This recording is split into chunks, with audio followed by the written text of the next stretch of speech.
Hola, mi nombre es Yaile Montiel y para continuar con el tema de evaporadores, eh, vamos a realizar un ejercicio de un evaporador de efecto simple. Como pueden observar, aquí tenemos el enunciado del ejercicio. Lo dejaré aquí para que puedan leerlo. Y asimismo el diagrama. Muy importante realizar el diagrama. Ya visto eso, vamos a realizar los balances.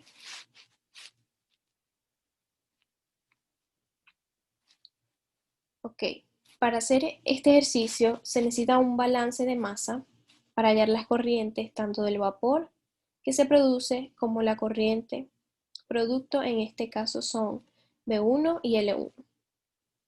Primero se empieza por un balance de componente. En este caso el componente que tiene es sal. Entonces tenemos el balance que la corriente de alimentación, que son 4.535 por la fracción de sal en la alimentación, que es de 2%, va a ser igual a L1, valor el cual no se conoce, por lo tanto queda como una incógnita.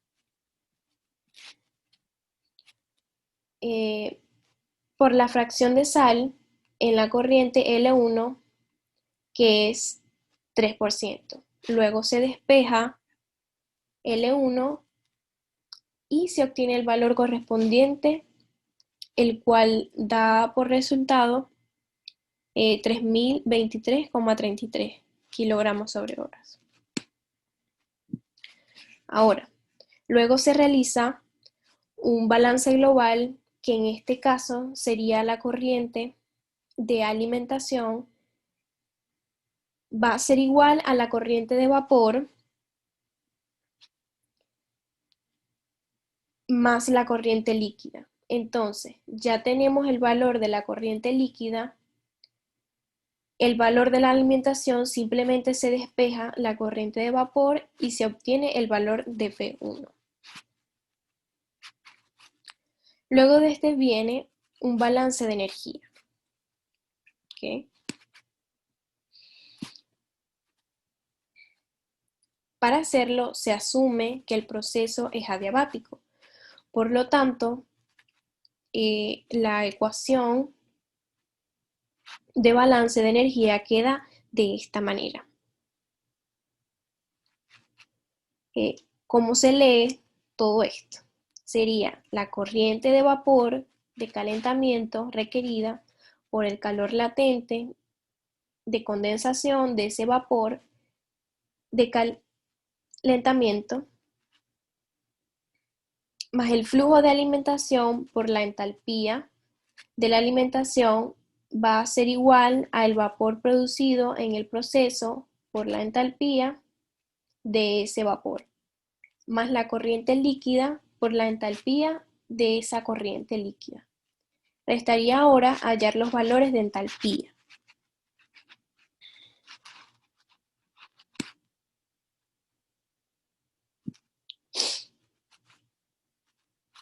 Se halla el calor latente de evaporación del agua a la temperatura a la que esta corriente de vapor de calentamiento. Entonces, se busca en la tabla de vapor el valor del calor latente de evaporación a 110 centígrados. Ese valor nos va a dar 2.230,2 kilojoules sobre kilogramo.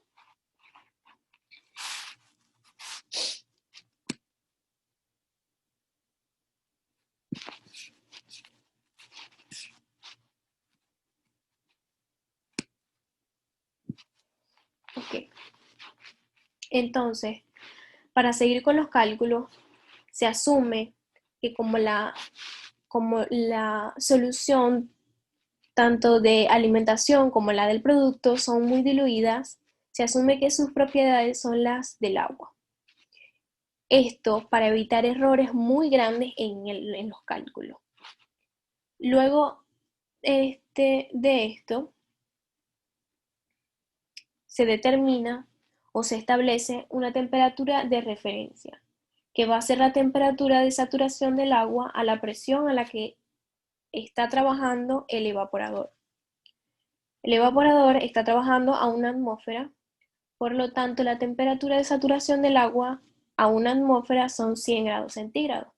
Por lo tanto, esa temperatura será la referencia y también va a ser la temperatura de salida de la corriente líquida y de la corriente de vapor, ya que todo se encuentra en el equilibrio líquido-vapor.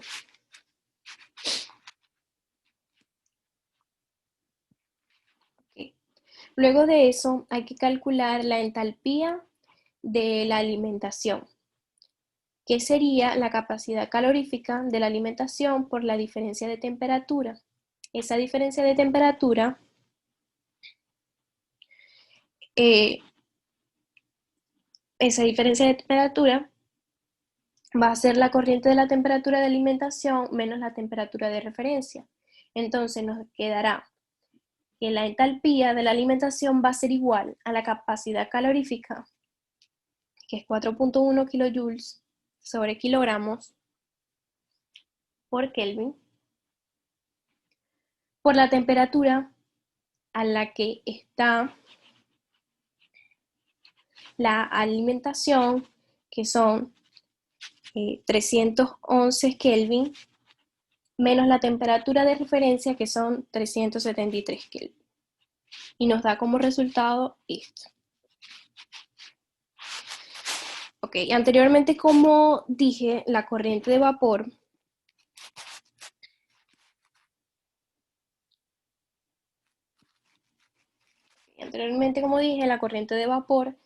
se produce y sale también a 0 grados centígrados y una atmósfera, que son las condiciones a las que trabaja el evaporador. Entonces vamos a buscar la entalpía de esa corriente que se produce el calor latente de evaporación del agua a 100 grados centígrados o a una atmósfera. Esos valores están en las tablas de vapor. Nos da el valor de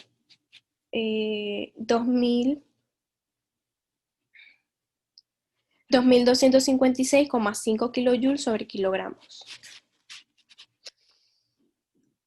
Ok. Luego vendría la entalpía de la corriente líquida y aquí pasa algo interesante.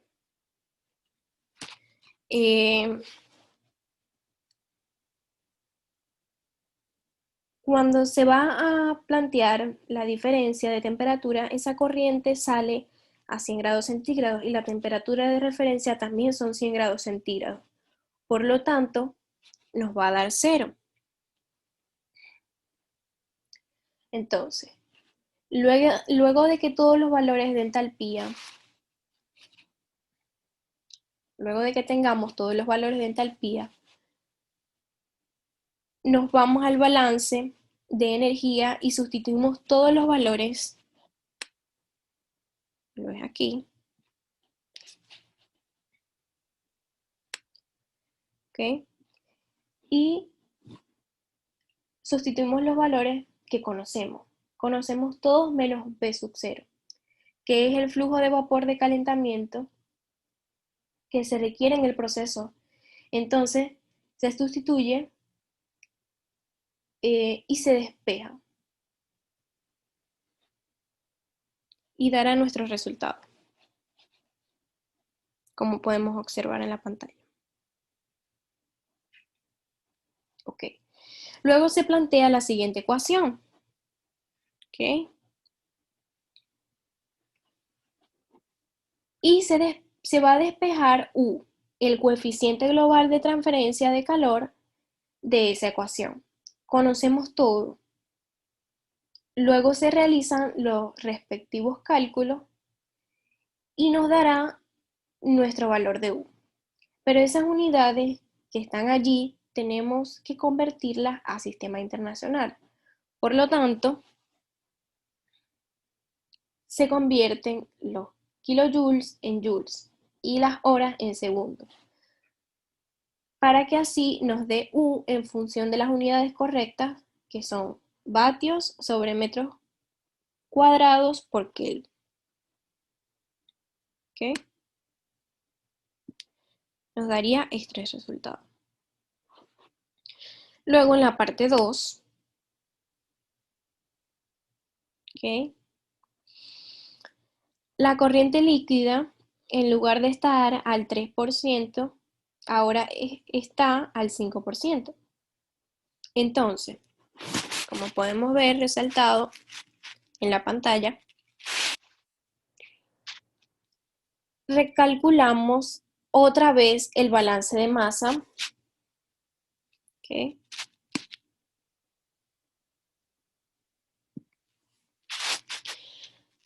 El balance de masa, con la única diferencia de que ahora la fracción de sal en la corriente va a ser del 5%. Eso va a cambiar nuestros valores de B1 como el de L1. Por otro lado, el balance de energía no se ve afectado porque todas las corrientes siguen estando a la misma temperatura y la entalpía es una función de la temperatura. Y como todo está a presión constante y la temperatura de las corrientes no varía, la entalpía está constante también. Por lo tanto, al tener los mismos valores de entalpía, ahora se plantea la ecuación de balance de energía y vamos a sustituir todos los datos que se tienen.